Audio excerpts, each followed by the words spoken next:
You're listening to Interview Time. A couple of years ago, I started following an Instagram account called Regressionary Movements. I was drawn in by these beautifully composed, often funny photos of fading suburban neighborhoods, broken infrastructure, abandoned strip malls, and empty industrial zones. The photos gave me this eerie feeling that I was somehow gazing into the future, at the ruins of our own civilization. Regressionary Movements is the work of award-winning Long Beach-based photographer Michael Wells. And Wells, who trained as an architect, is interested in the different and sometimes strangely original ways people utilize, repurpose, and adapt the spaces and landscapes around them. In this episode, Wells and I discuss his creative evolution as a photographer, the meaning of regressionary movements, and his important work examining the weaponization of the Sonoran Desert along the Arizona-Mexico border. Michael Wells, welcome to Interview Time. Oh, thanks. Do you kind of remember when you first became interested in photography? Yeah, well, I started taking pictures when I was, I probably always took pictures, but, when I was young, it was film, so it was kind of expensive. And so, I couldn't just take pictures all the time. But, I kind of started taking my own pictures when I was a kid. In high school, I guess we started taking skateboard pictures. So I'd skate with my friends, and then we would shoot each other. And I was, into that. So, and we made, one of the projects we did was, we made like a little zine. And so we had to take the pictures, and then I started taking a little bit more stuff than just the skating of us, on the local spots. Started shooting the city a little bit more. Oh, wow. So I got into that then, I guess. And yeah, so then I kind of just got hooked, I guess, a little bit. I still wasn't taking tons of pictures, but I just got into the process and things you could do. And I had seen things. Remember with the first camera, long exposures where you'd see trails of car lights or something, something like that, trying to figure out how you even do that, so that was kind of a fun thing to figure out how to do. Can you tell me a little bit more about this zine that you were making? What was? Oh, it was just a dumb skate. We wanted to make our own skateboard magazine. It was awesome, but it was a magazine of us skating. It was little interviews of friends. It was for a graphic design class, so it was called Dipped. It was pretty good. But awesome. The Belmont Hustlers was our little crew. So you were the photographer. Well, I was the photographer on the zine for sure. And so it was in that class we were 4 friends in that class, and it was a graphic design class. Yeah. And so we had to do. I took the pictures. We laid out the interviews with the Ruby Lith or whatever, and kind of laid it all out, and then it was printed on a press. Right. So, yeah, that was So you kind of had a sense I'm the photographer at that time, or were your buddies just hey, he has the nicest camera? It might have just been I had the camera. It might have just been that I had the camera, and I was willing, Yeah. And I think then, yeah, back then you would take pictures of your friends skating, and no one else has most people just had a camera, a point and shoot, Right. And so I had a camera that had a wide lens, so all right, well that works. It wasn't a cool fisheye or anything that you would really. Sure. It was just wider than the point and shoot. Right. And it worked a little bit better. Probably looked a little nicer. Just yeah, it looked. Right away. It wasn't necessarily nicer, but it just kind of did the job. And I was kind of geeking out on how to figure it out. How did you develop an interest in architecture? Where did well, I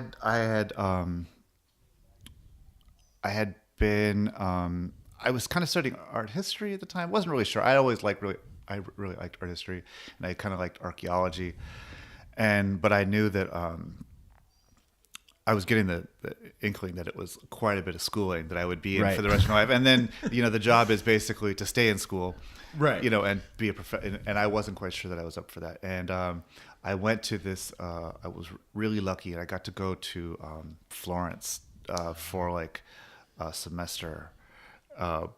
And I went there, and I went to Milan, and there was people making furniture was just taken people were really into furniture, and there was magazines. I saw Abitare and Domus and all these magazines for the first time that I didn't even know existed. There was this whole contemporary. I had seen it in like, you'd see in like a movie, like some cool apartment, but I didn't even know that was like, oh, I didn't put it together that was actually a thing, that someone made that and there was a whole world around it. Because there was like Levitts. Like, I don't even know where you got furniture like that. I didn't even, and then I was just so into it. I came back and I was like, I want to like make furniture like that and find out about that. Right. And I found out about this program, which was an environmental arts program at the time. And it was a design program and they made a lot of stuff. And I was like, this is awesome. Like, I want to do more of this. And through that, it kind of became more, I realized that like furniture and design and architecture are all kind of connected, which I didn't quite know at the time. And it was up my alley. So I was into that. But in the middle of the middle of my schooling, there was a change in the head of the department and things were changing. Right. And they were just moving it around a little bit, which is totally fine. But I just didn't really jive with the way it was going. And I really liked doing photography. So I just took as many studio photography classes or any kind of photography classes I could take. But I finished in that department, in the design department. And when I got out of school, I got work I kind of was like, well, I could work as an assistant in photography, but I didn't really know about that. And I ended up getting work in an architecture office. So I did that. And at the time was really interested in urban design and kind of the city. So it wasn't like, even though we would do a little bit of, or I would work on a little bit of building houses, it was more about larger projects like campuses or, laying out of zoning or codes for a whole bigger area, kind of writing these rules that people would then use to design. Right. So is it like sort of like policy structure that then you can build? Yeah, you kind of build these like kind of you would write a list, basically zoning and code. You write or come up with a list of rules that like an envelope that then people will design around. And if you want the city to be a certain way, like you can make subtle changes. Like if you said all of a sudden that parking's not required, then all of a sudden, or like parking's only required in these places with these types of units, or a setback needs to be 5 feet instead of 20 feet or whatever it might be, it drastically changes the whole face of the city. And so I was just fascinated by these like ways that you can modify and change the city. The rules of how we build, like that's going to affect obviously how we then design. Yeah, because everything's built, like people want to build, like they want to, what's cost effective for the developer or whatever. Right. And then the architects are trying to build something that like works and, for them and for the client and all these things. And so how they end up looking, it's not that it's irrelevant, but it's like you can kind of wrap them with all sorts of, whether it's a Spanish revival or a contemporary building, the zoning of the envelope kind of stays the same. So I was just at the time, and I'm still really interested in that kind of idea and how it can change different parts of the city. Los Angeles is kind of a pretty interesting place to be looking at urban planning because I think so. Yeah, there's a lot. There's a big. Have you ever read like City of Quartz? Sure, that kind of Mike stuff. Davis, and maybe it didn't always have the best decisions being made here. I was really interested. That was one of the things that. So growing up in Long Beach, one of the things I've always really been interested in is the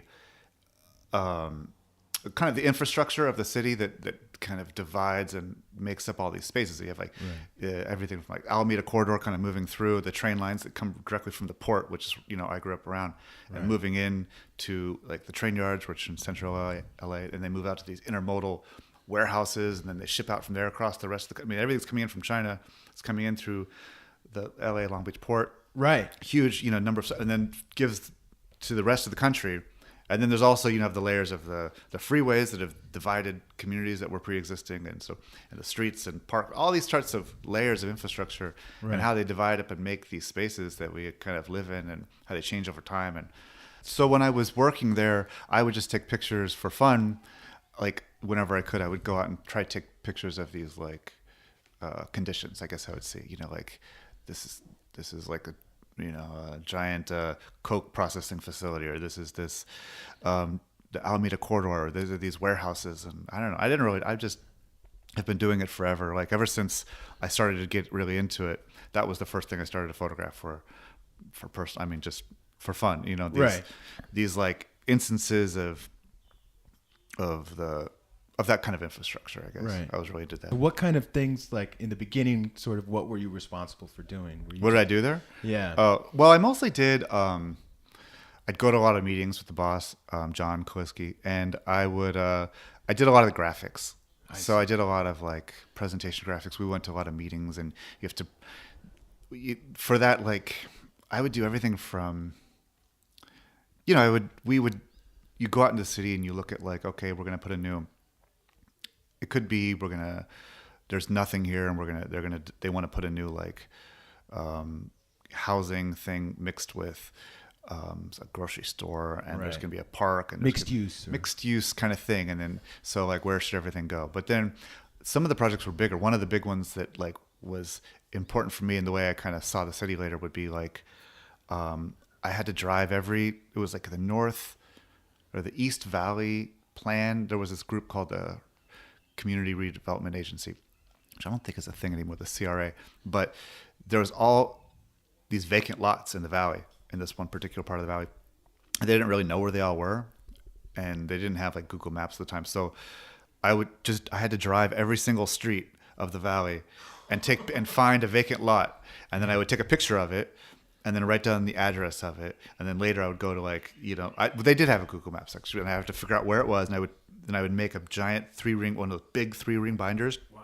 And I would make a sheet, and then like this huge PDF that had every single vacant lot in the East Valley, so that the city would know where they all are, so that they could then like try and like put houses on them or like get them developed in some way. Right. Because I didn't really. So like that was like a project. Sorry, I may admit, but you guys were contracting with the city? Yeah. I see. And so you were mapping out.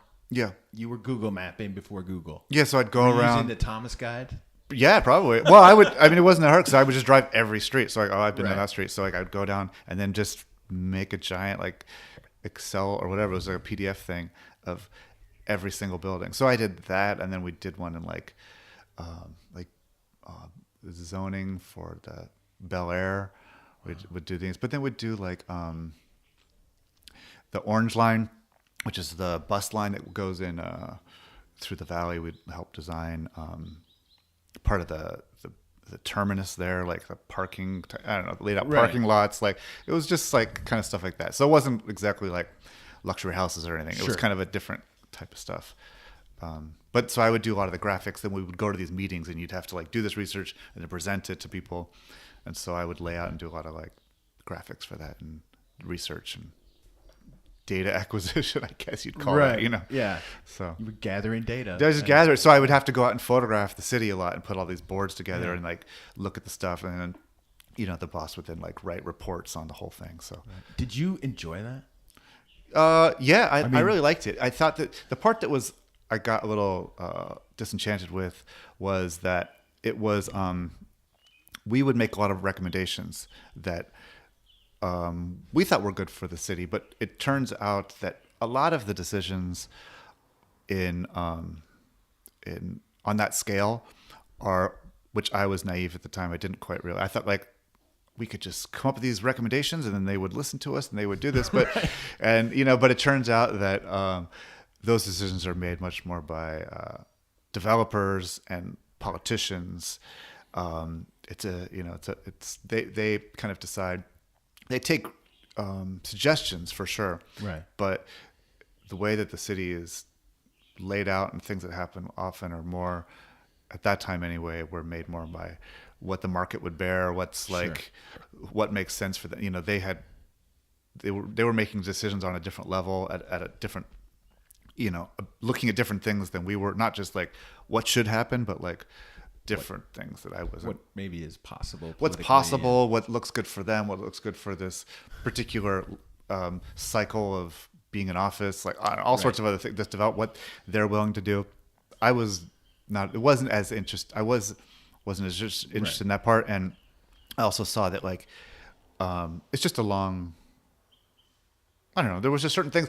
You would do a lot of work maybe, and then like, it was totally fine. But you know what? At the time, I was just really getting more into the photography, which I always liked. Right. And I was starting to kind of moonlight doing that a little bit. Right. And people were like wanting to hire me to do that. Wow. And so I was like, man, like I would have totally gone into continuing that work, but I thought that like being a photographer was like kind of like a rock star, like kind of opportunity, like give it a shot. If it doesn't work out, like whatever, like you have to go back to this other job that was fine. Right. So like I would try to, eventually.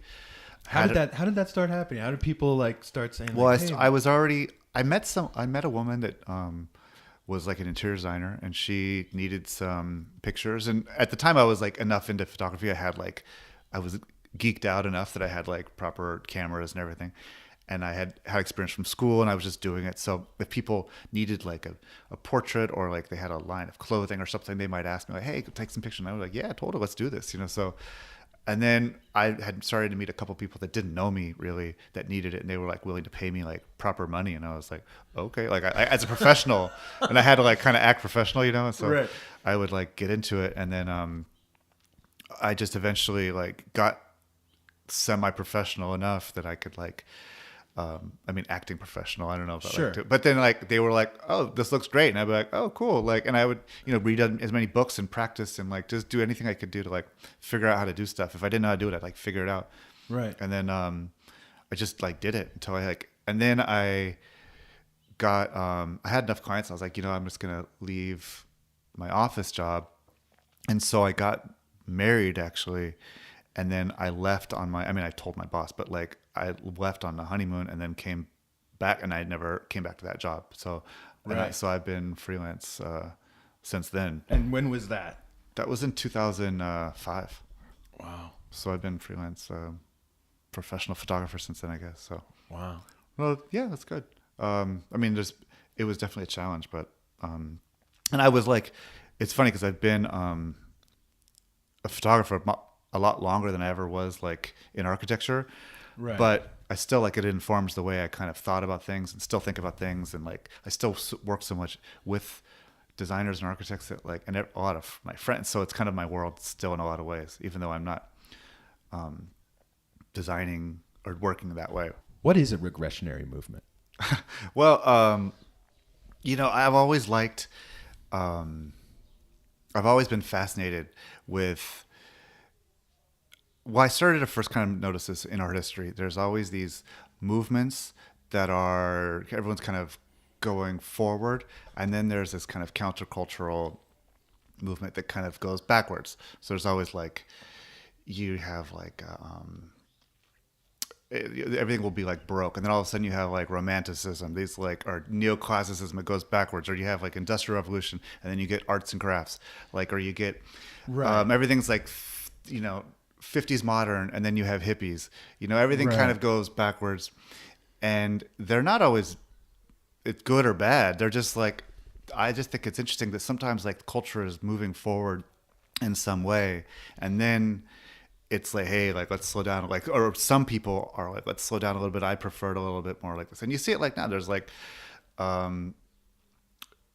make America great again. Like it's like, right. Hey, like let's regress back a little bit, and it's not always like a bad thing. Like could be like industrialized food, and now we have like organic farming maybe is a better way to go. Like, right. So there's always these like kind of ways to go back. Like you go down this road and then you turn back and go back a little bit, and it's like I'm sorry, go ahead. No, there's just kind of these corrections, or that people are like pushing against it in some way, and so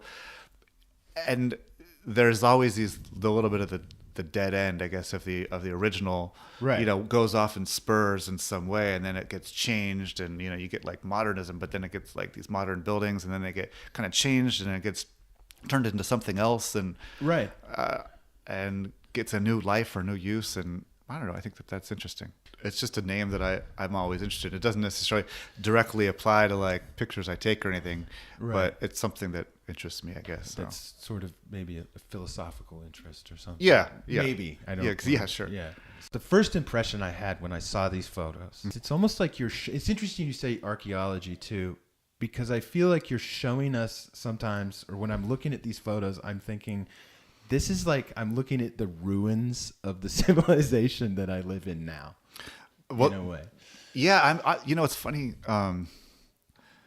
Well, two things. One, I've always like, there's those stories that people would go like in Western culture that there was like people go on the Grand Tour, you know, like in England, wherever, Right. and then they would go to like see Roman ruins, and they would go and they would take these, they would have a gaze, and they would do these landscapes, you know, pictures of how the city used to be, or how the, you know, whatever cultures used to be there, and they were beautiful, and they were covered and overgrown in some way, and I always like something about that's really interesting to me. Yeah.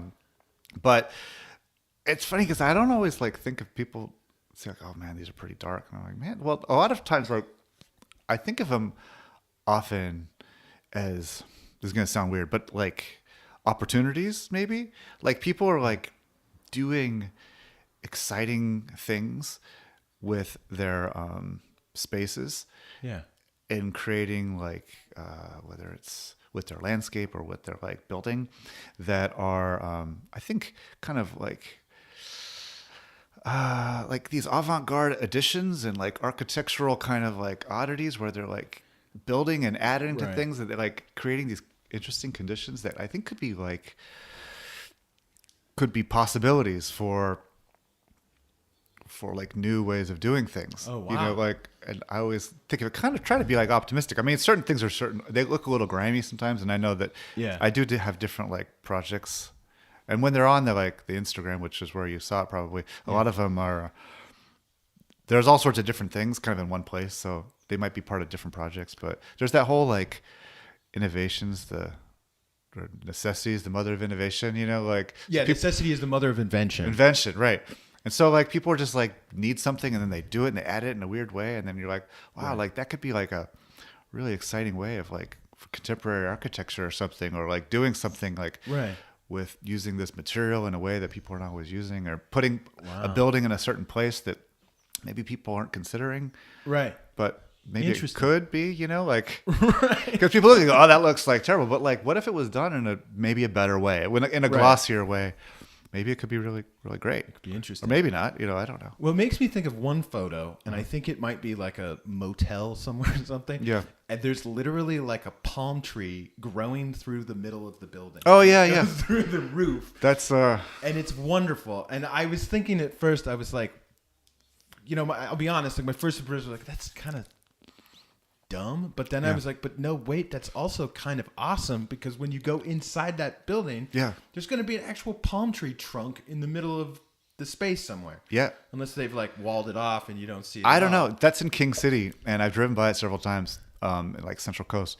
And I think it was probably some, you know, mid-century thing where they're like, oh, we'll have a palm tree in the like foyer here, and it's just Right. like, but it's gotten really big. Yeah. And that's one of the things that I'm really interested in is, but yeah, it could be an opportunity. Like, what if you had this whole building with giant trees growing through it? Like, that'd be fucking awesome. Like, like it could be really, Yeah. really cool. But, and then when you see that, maybe it looks like maybe it's something bad happened, but I think it could be like something great could happen. Right. But yeah, I'm always into plants because I shoot a lot of like plants that have gotten really big, and a lot of it is that I'm kind of interested in these mid-century kind of planned communities, Right. that were basically these modernist layouts that were really kind of constrictive and made, you know, to control the people that were living in them to live in a very specific way that the designers thought was the ideal, or this kind of utopia. But then Right. over time, different people have moved in and changed them and made them their own, which is kind of exciting. Yeah. And then but the plants themselves, the plants don't really have any inclination of what people are trying to do. So they've just continued to grow. Right. And it's kind of this half-life, I think, of like, you can like tell how old this neighborhood is by how, you know, huge that palm tree is, or that, you know, giant cypress. I see. And so they're just like so huge now, and people don't really know what to do with them. It's kind of Feels a like, time signature. yeah, But you know, like, oh, look at how big they are in this neighborhood, or how fat they are here. Like, and yeah, no one really knows how to like what to do in landscape design in these neighborhoods. It's just, Sure. I mean, some people, you know, wrestle them and do things with them, which is Right. kind of exciting too. And That's but, kind of maybe an issue with that kind of utopian planned community design, is that yeah. you got to keep up with it. So if you don't keep trimming the trees and Yeah. they're going to grow out again. They're just going to do their own thing. And, you know, but yeah, it's just all kind of like living. It's going like the community are making it their own. They're changing the buildings. They're adding Right. stuff to their houses, and the plants are doing their own thing. And, It's it's all kind of evolving. it's all evolving and moving on, which I think is pretty exciting. Was Regressionary Movements, this work that you're doing, was this intended to be shown only on Instagram, or do you show this work in other places? Well, I started that account because I had like a personal account, which is just, I mean, it's just my like, I had shared some pictures like that, but I also have like, family pictures, and I've got clients, it's just kind of like, your normal family stuff. And then I wanted to start, actually wanted to start a professional account with my professional photography, which is, I tend to do a lot of like architecture and interiors and, commercial photography type stuff. Right. And I wanted to start one that was just that. And I didn't want to either have like my family stuff all on there, and I didn't want to just like right. bore everyone on that account that I already have with my all just work, so I didn't really know how to do it. I still don't really know how to do it. So I was like, okay, I'm going to start a professional account. But it seems kind of like a lot of pressure, I thought, to like make it look good, because people have these like super, very beautiful accounts and stuff of all of their professional work. And I was like, you know what? I have all these pictures that I've always that I've taken forever. And I had kind of like come across, I was like, oh, people like post just these like pictures. I didn't even know this was a thing. And then I was kind of learning about like hashtags and stuff. And I was like, oh, and then I was like, I've got pictures like that. Like maybe I'll just start with that. I'll make an account of just my like personal work, kind of like low pressure, to like see how it works. Yeah.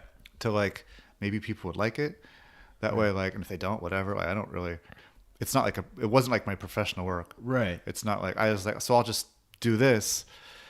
And I started it just sharing pictures, and then like kind of figuring like, oh, if you do like this, and you put this picture, people look at it, and because I was like, it was just a template to like, okay, now I'm going to do my professional one over here. Right.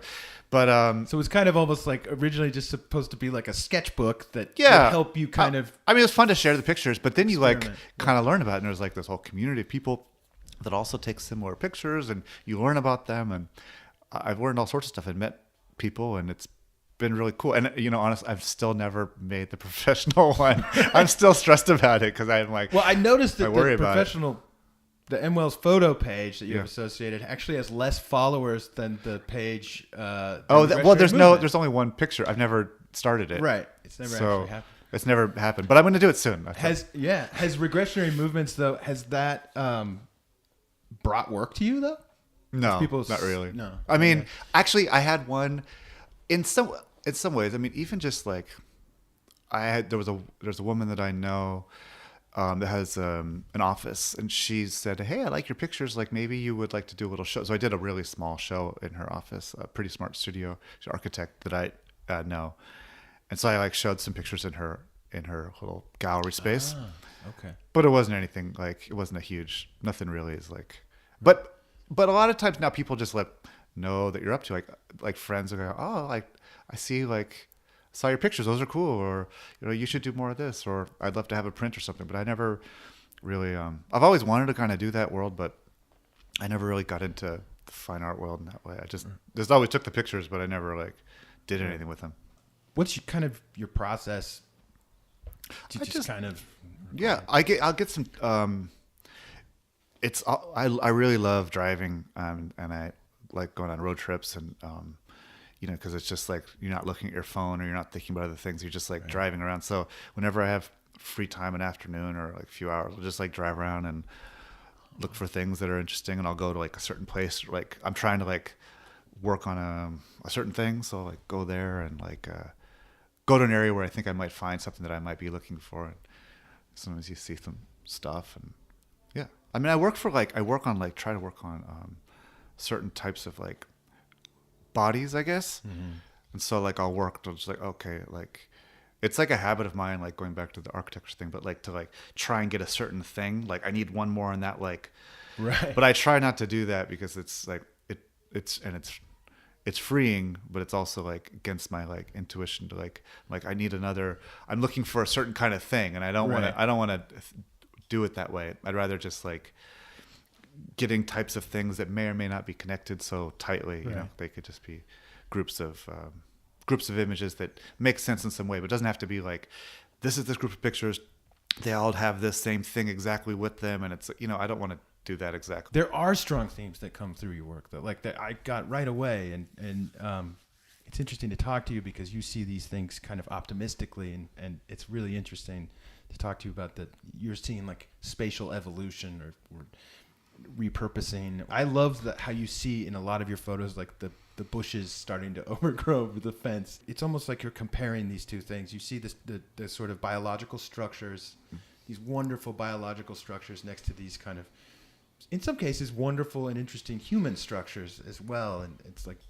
no, it's. I think it's interesting also, like the scale. You know, of course, like the scale that we live at is made for us because we're humans, right.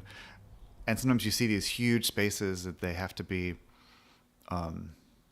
like maybe it's a giant train yard, and it's huge because they have to move so many containers, whatever. But then there's like a trash can that's like seems so small in it, right. You know, and it seems weird.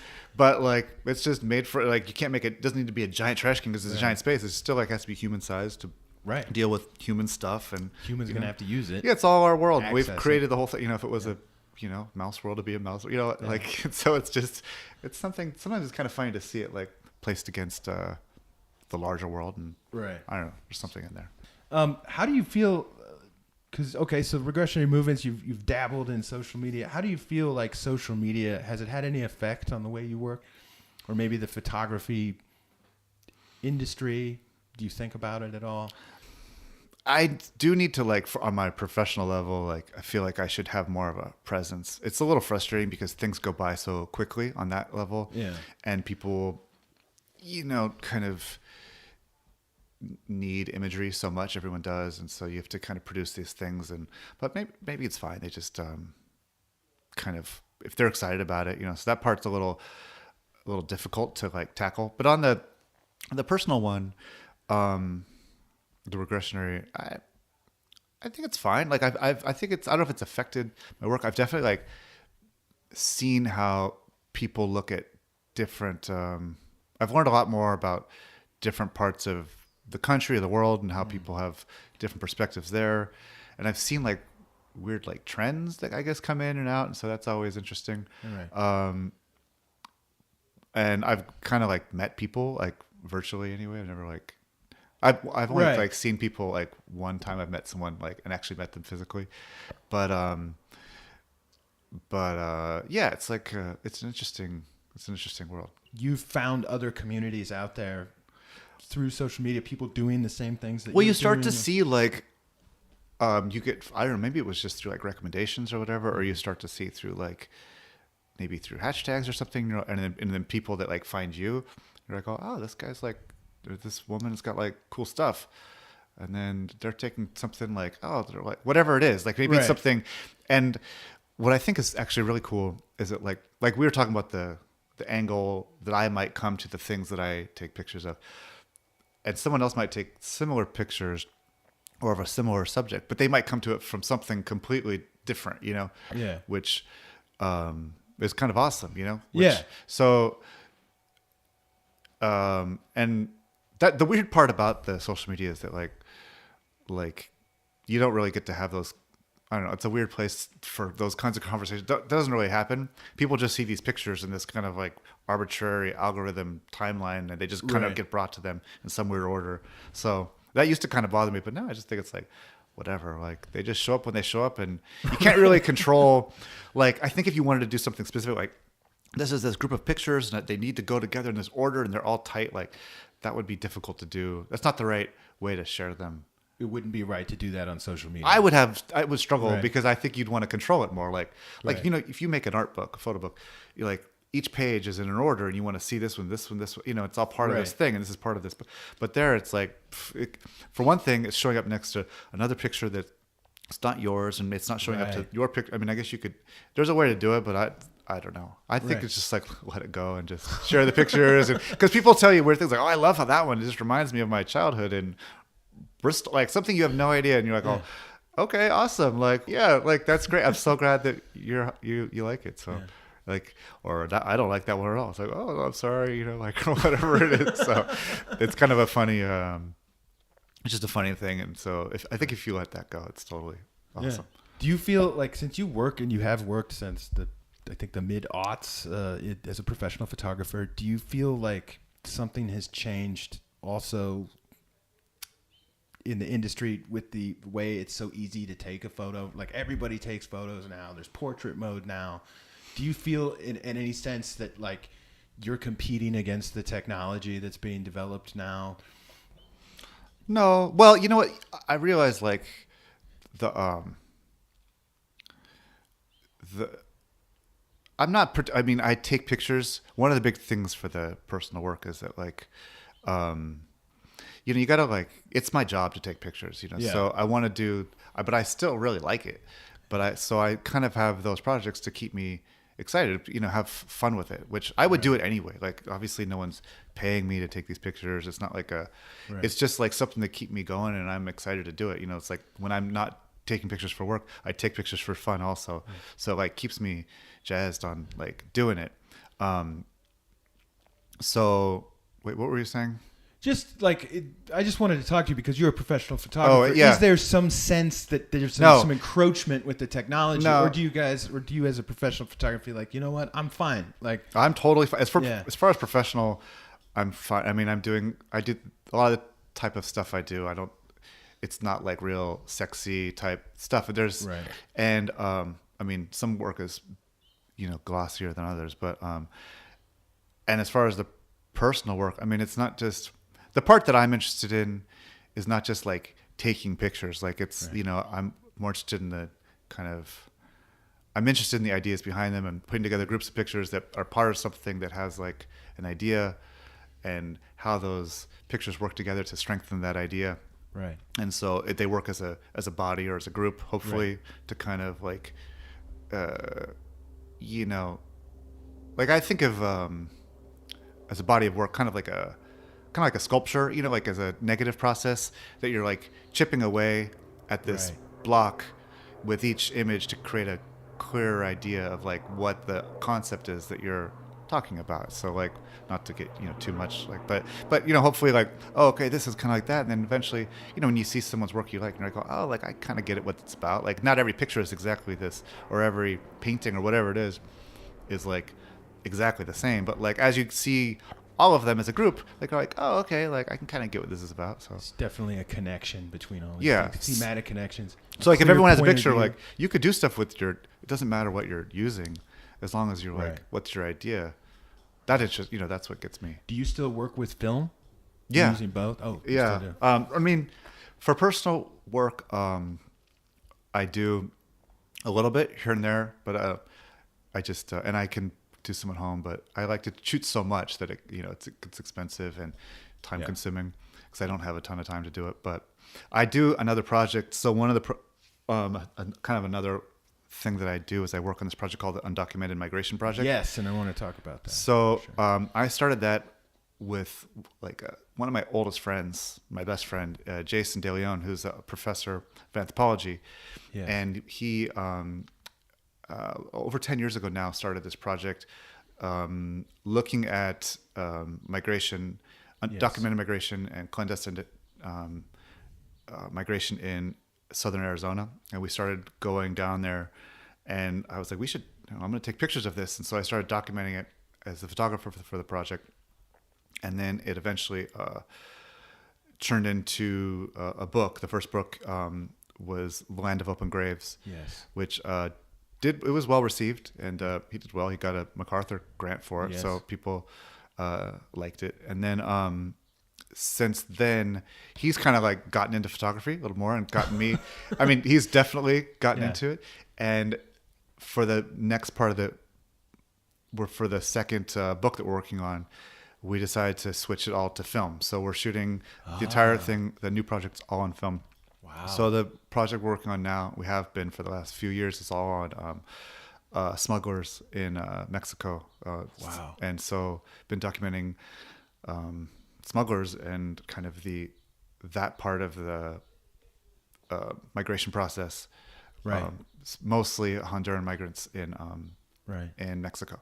And it's all on film. Did you know Jason DeLeon? Did you know him before? We went to high school together. Oh, you guys went to high school. So we're like old friends, and we were roommates, and like we went to high school. We went to like, punk show, or like we would just hang out, and then we became good friends in college, and then he went to he was at UCLA where we were good friends there, and then he went out to Penn State, and eventually, he just recently moved back to LA, but we stayed friends and stayed working on projects. And I started I did like a small project. A friend of mine had a magazine called Textfield, and Jonathan Moggan, and he said, I could just come up with ideas of whatever I wanted to do. Wow. And so Jason at the time was he transferred from archaeology into anthropology, and he was just starting to get into it. And one of the first projects we did together was I took pictures along from the Tijuana border, kind of up through up into Los Angeles, and basically they were just random pictures, not random pictures, but pictures of a possible migration path kind of thing. And he wrote a little story that kind of went along with it. It was a fictionalized story, but that's cool. That was the first kind of project we did. And then since then we worked on projects all over. And then this project became much bigger.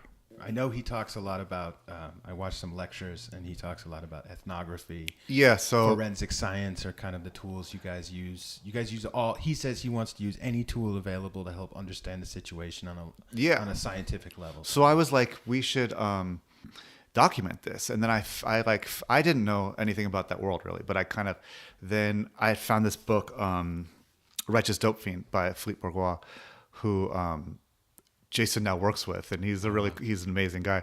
But he did kind of like a photo ethnography, and then I think I showed this to Jason. I can't remember. I think I showed it to him, and we're like, we should do something like this. Yeah. And that turns out to be like a photo ethnography, which is what we ended up doing. So the project we started looking at things people were leaving behind in the desert and doing what's called contemporary archaeology. So looking at those like through an archaeological lens, and digging and tracking, documenting each piece, and then photographing it and GPSing, all that kind of stuff, and then trying to figure out more about this process of this giant migration that's been happening for the last several years.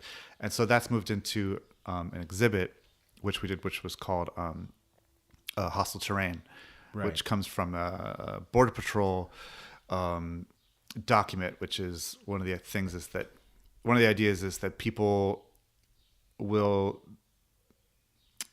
what's happening is that people have been pushed steadily through this really dangerous part of Arizona. It's the Sonoran Desert. The Sonoran Desert, and it's because of this policy, prevention through deterrence. Exactly. Which was enacted in 1993. Exactly.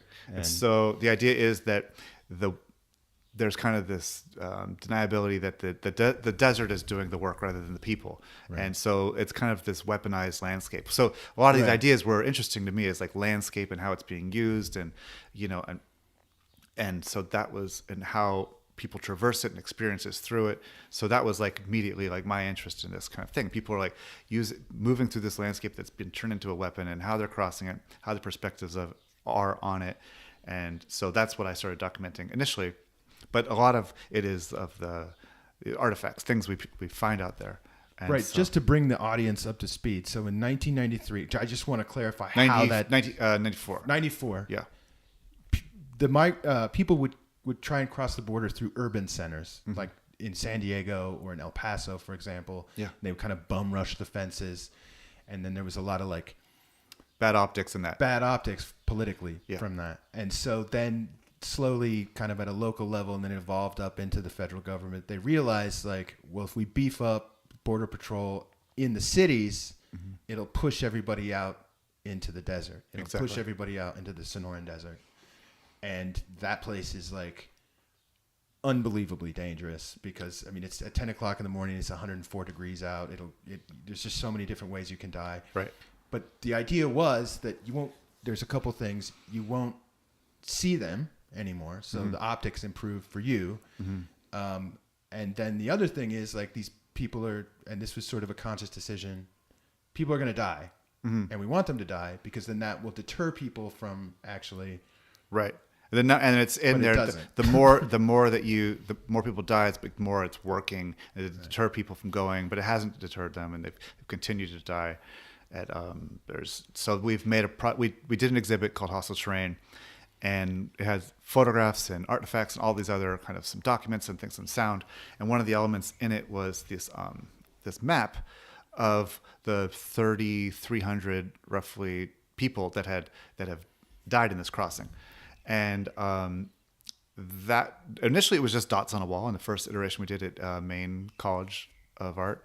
And it was, people were interested in it, but they didn't quite know what it is. And then the second iteration of that was Jason had his students fill out toe tags because all those dots were exactly, it's taken from the medical examiner's office in Tucson. So all the data is there. And so they wrote down on toe tags all of the names and the information of those people, that whether they were identified or unidentified. Right. And so then it hung up, and then it really hit them. Like right. exponentially, it was very powerful for people we've come to tell. You're humanizing something that is often just treated as a statistic. Right. You're showing people. And so he had his students do it. And then the third iteration did it.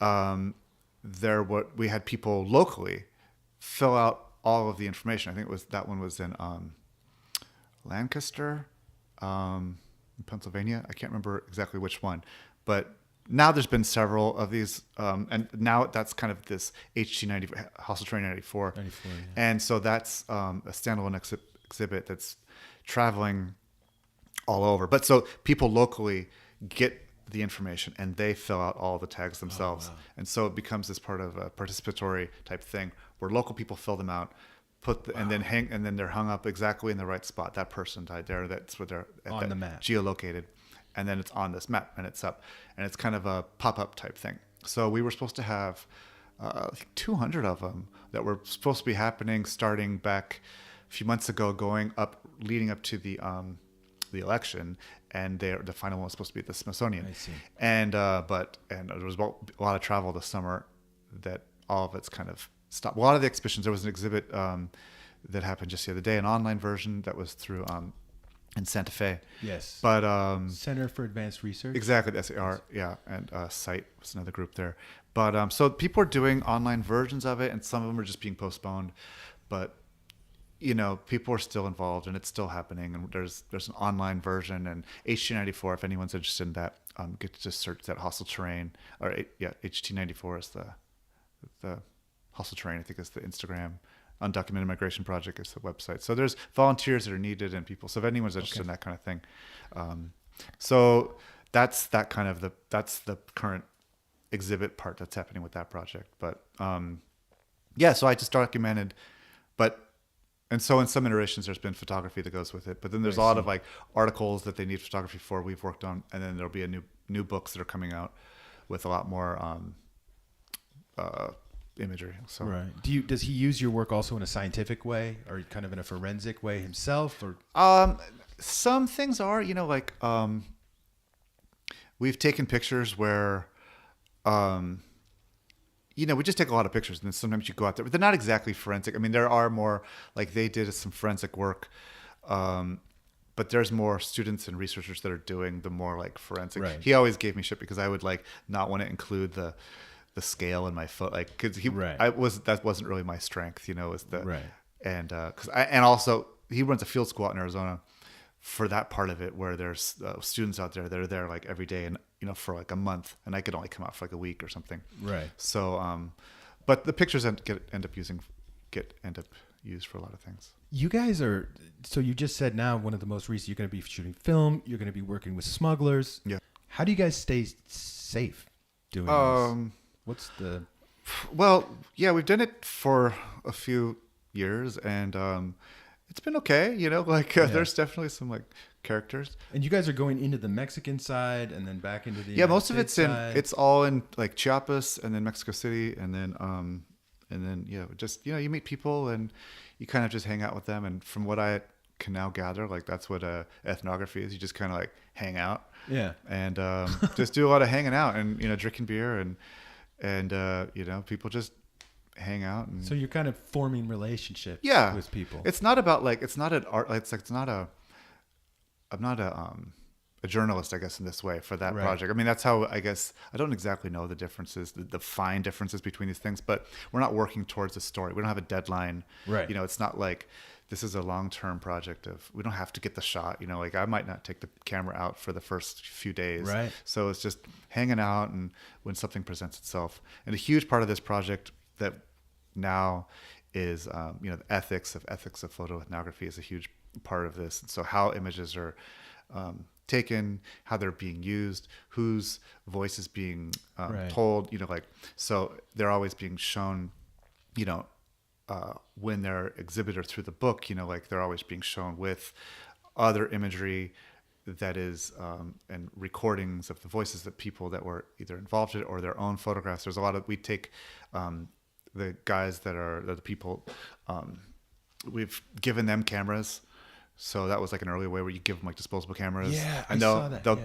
you know, give us back the film, or not. People like just take cell phone pictures and cell phone videos and just So send just to you some- clarify, you're giving you know a couple of guys, for example, are going to go off into the desert, and you guys say, "Hey, take some." You give them cameras, Yeah. and then they document themselves Yeah. as they're going through. Exactly. So they're telling the story, you know. So like, I'm just kind of supplementing that in a way, you know, because it's their story, you It's know. their story. So that's something that we're like very sensitive to. Yeah, and that's what I wanted to ask you about too. Is, and it sounds like you're building relationships with these people, but how have they felt? Like, how did the people feel being photographed in these situations? Well, there's different, like, And I'm sure there's all sorts of different situations, Yeah. or anything from just like hanging out in town waiting for a train to like being more of like a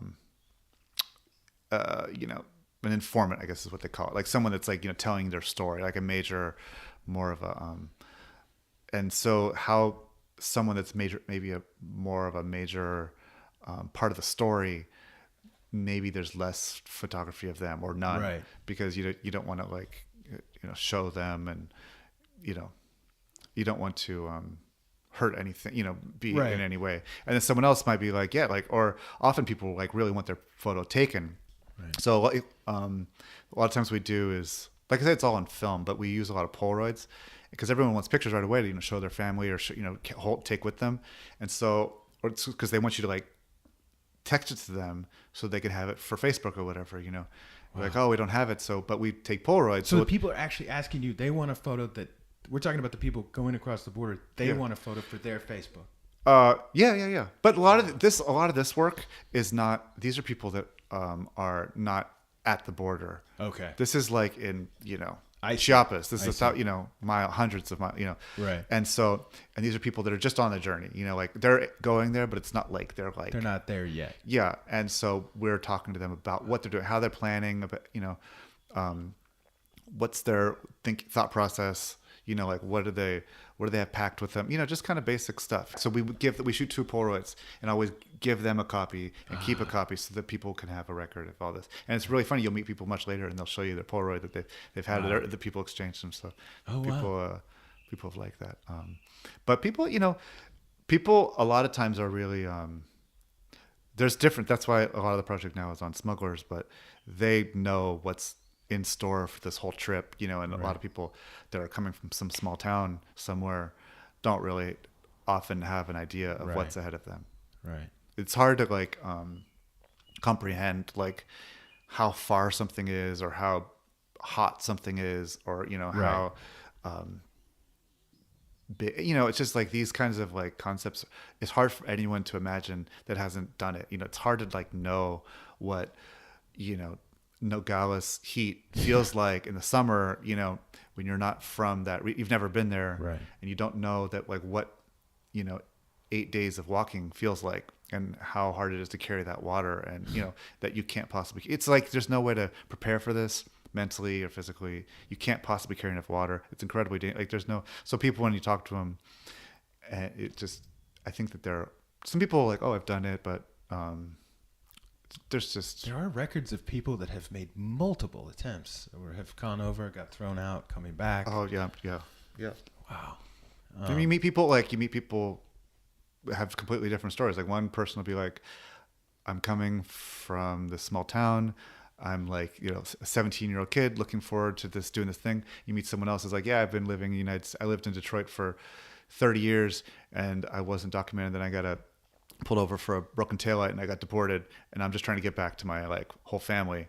Which is still in Detroit. Yeah, and it's like I don't really know anyone here, and so like it could be anything, could be anything. Yeah, there's so many stories from, it runs the gamut. What do you think is most sort of misunderstood about what's actually happening down there? I don't know. Like it's weird. Like I've been working on this project for a long time, but I think that, and I still don't have very like. It's such a complicated thing, and we're not like policymakers. Like I don't make like decisions on this stuff. I mean, I have like ideas, but it's this completely complicated project where each different side is connected to another. So, it's and so I don't know. I think my hope anyway, is that more people learn about it and they're more educated, and they would then make more informed decisions, whether it's through voting, number one, also just like people they meet and having an open mind and in different people's experiences that they might not know or understand. So maybe, if you meet someone that's coming from someplace else, you keep an open mind when you meet them. Don't just judge. Yeah, less judgment. Open mind. You know these people. You don't know where people's history, any person's history. So, I think it's generally to educate yourself and have an open mind.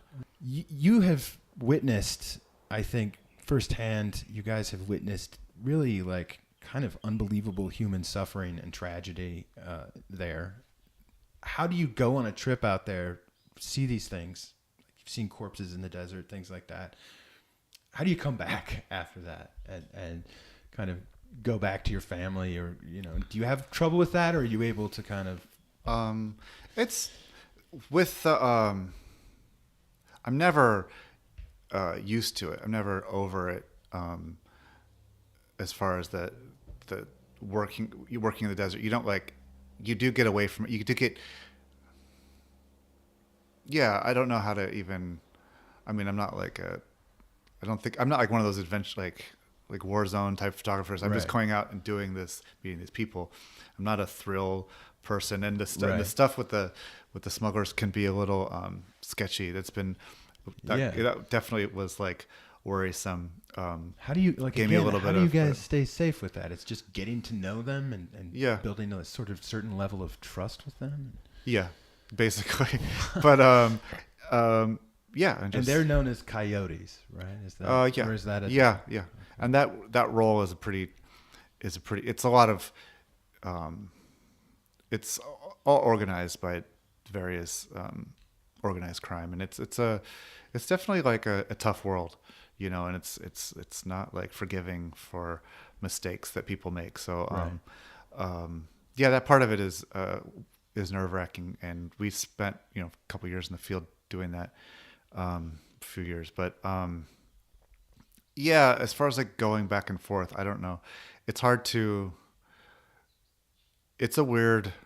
All of the work. So like, when I work for my professional work, I take pictures of like $1 million, multi-million-dollar homes, and I go to these places, and like, I can't relate to these people, I mean, I relate to how it works, and I like them, and they're all really nice people. And same with when I'm in the desert, you meet a lot of people, but it's another kind of world for me. It's not my daily world. It's that I'm there and I'm immersed when I'm there, and I'm completely like there, focused, but it's not like. So there's like this kind of weird disconnect that like I'm not always relating to the people on a personal level, even though I try to. Sure. And that's why, I'm just there to like document it, listen to the stories, and kind of like be there. So that part of it is always a little bit weird. But I mean, you never like, if you're a person that like, if you're some sort of a person that a journalist in some way, you're hanging out with, I don't know, Axl Rose, like no one's going to identify with Axl, like, right. So it's just, that's kind of the job, I guess. It's just part of the work. I guess you could kind of get used to it. You're working it like every end of the socioeconomic spectrum from, like celebrity homes, some of the most beautiful homes in the country, and then kind of this crumbling suburbia and industrial zones, and then also literally migrant stations. And I was just curious, like, does your work in sort of one of these spaces inform the work in another space? Are you using different techniques in the different spaces? No, well, I think I try to sometimes.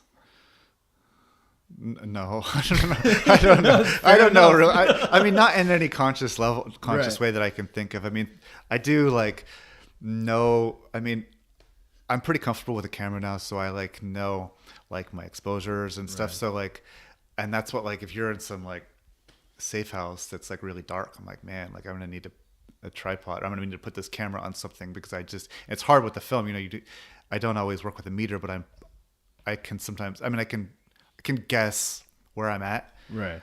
And so I'm like, this is going to be difficult to take a picture of this space. So like, I'll be like, I need to like, you know, and I'm shooting in a house, same thing. Like, I'll have a tripod and I'll have all the time in the world, you know, I can go, you know, have a pastry or something. But but sometimes you're like, how to like just sometimes focusing on the technical, like just kind of helps you zone out about other things, you know? So, so that part of it, I guess, being familiar and just working with the gear, like you kind of forget about it, I guess, in some way. Right. But you feel like you have like a technique and that can ground you kind of wherever you are. I suppose so. Yeah.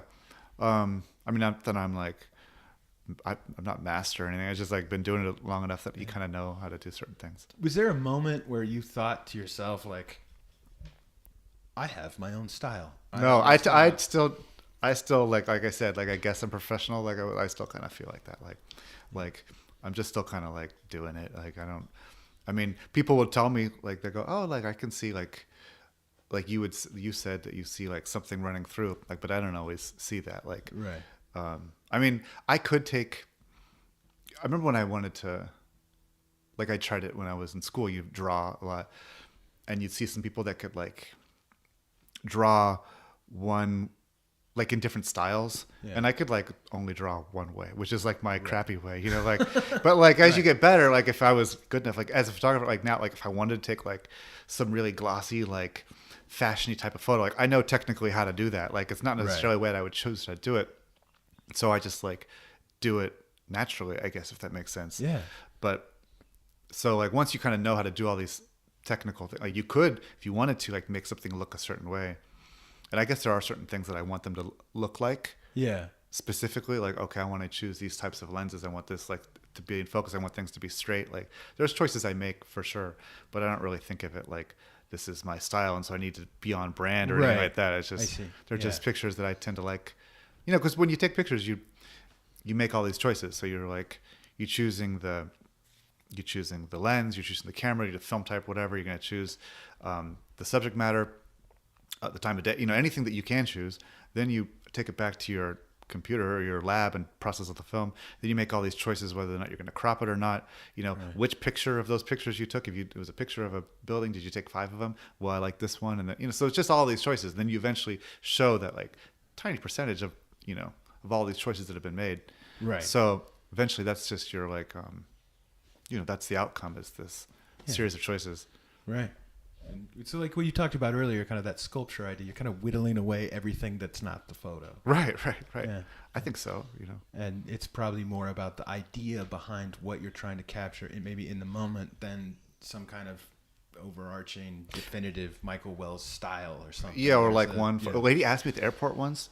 I always trip out on this.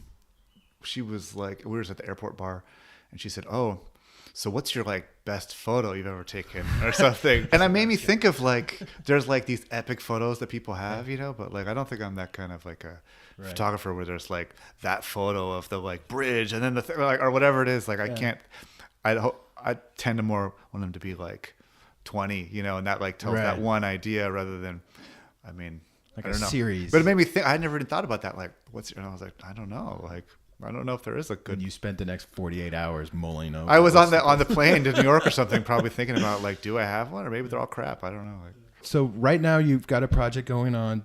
You guys are now taking photos of you have the smuggler thing, and you're working on a book with that. That's coming out. Do you have any other projects coming up right now? Like you're looking at? I'm working on a couple things that like just personal projects that I haven't shared too much with, but hopefully I'll get to do something with them. I would like to. I have one that's a little bit more of like documenting something specific in the city, and another one that's a little more abstract. But I'd like to try and like put them out, or just I never really do anything with these pictures. It's just the regressionary ones. They're just like pictures I take, and so it'd be fun to like put them in a little book or do a little show. No one's doing any of that stuff right now. Everyone's kind of locked up, but I don't know. Even if it's just for me, I'll do a little something. If I don't know if people want to see it, but yes, if they did, that'd be cool. If you were going to give advice to a young photographer starting out today, what would you tell them? What would you tell them? I think just to like first of all, just take. Well, now you don't have to pay for film. So just take like as many pictures as you can, and figure out like what you're interested in and what you're not interested in. It's not as easier to like know what you're not interested in, and just keep figuring it out, like what kind of what works, and then just like keep doing it. Like make mistakes and be like, I don't know. You just gotta you kind of have to like always fumble through like the same mistakes. Everyone like you can't like skip it. Right. There's no skipping steps. Yeah. Well, even if you think like, oh, I'm skipping ahead, you're still gonna like discover these things along the way. Everyone's gonna like, oh, I really like this, and then you go through these like weird phases or something. So yeah, just keep like doing it. Well, Michael, thank you so much for making the trek up here today to talk to me. This has been wonderful. Oh, thanks for having me. And I really, I actually would like to, I hope you can come back again someday, like maybe when you're done with the Smuggler book. And sure. I'd really like, I could tell you right now, there are a lot of people out there that are going to be very interested in that. Oh. You're doing really important work and really interesting work. And just thank you for coming out. Is there anywhere where people, just let us know where people can find Regressionary Movements is on Instagram. Yeah. That's probably the best way to find it. Yeah. And then your website is mwellsphoto.com. Yeah. And you have you have this, that, and the other on there and all these sections. Oh, yeah, right. Yeah, different see a wide range. And then the Undocumented Migration Project. Where are all the things? Undocumented Migration Project. It's really important. And HT94, Hostage Terrain 94 is the one that's happening now. And there's definitely a need for people to donate is one, but also just donate their time. We're doing an online exhibition, so I don't know when this is coming out, but we're working towards having people read individual names and putting together a version of that. There's always a need for someone to, a part of that. So check that out for sure. Excellent. Well, Michael, thank you so much. Yeah. Everybody, you've been listening to Interview Time.